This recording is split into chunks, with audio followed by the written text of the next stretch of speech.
San Francisco's fentanyl crisis has long been one of the city's top priorities, and now the Board of Supervisors has given final approval to the mayor's fentanyl state of emergency ordinance. And that development came on the same day as the mayor appointed a new director of public health. KRON 4's Dan Kerman joins us live in the studio with details. Dan? Well, you know, more than 600 people died on San Francisco streets last year of drug overdoses, most due to fentanyl. The mayor hopes this new ordinance will allow the city to attack that problem faster, and now he has a new public health director to lead that effort. It is a new day in San Francisco. We are going to be a national leader in public health, in behavioral health treatment, addiction recovery, and health care access.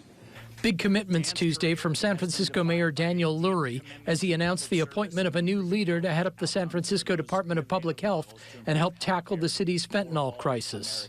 This is a crisis. It demands us acting with urgency.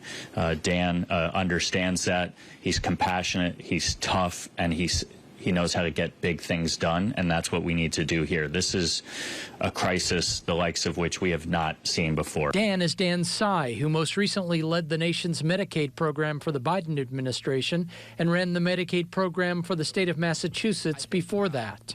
Front and center right now is tackling together the opioid and homelessness crisis and making real, tangible progress around that compassionately, effectively, helping the folks on the streets and in this community.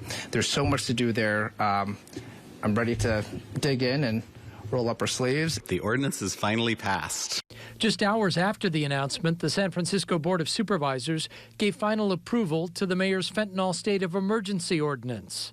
It's designed to cut through the red tape and allow for faster funding, hiring, and contracting to expand treatment and shelter capacity, behavioral and mental health initiatives, and staffing.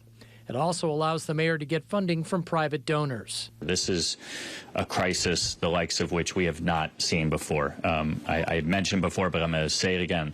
I walked with Supervisor Fielder in the Mission last week. I went back to the same place today that we walked just last week, and it was not good.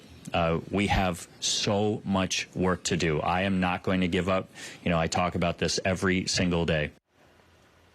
Among other things, the mayor is committed to establishing another 1,500 emergency shelter beds, as well as more mental health and drug treatment beds. He says people will be offered the option of shelter or treatment, but will not be allowed to stay on the streets. Vicki, Grant. All right, thank you, Dan.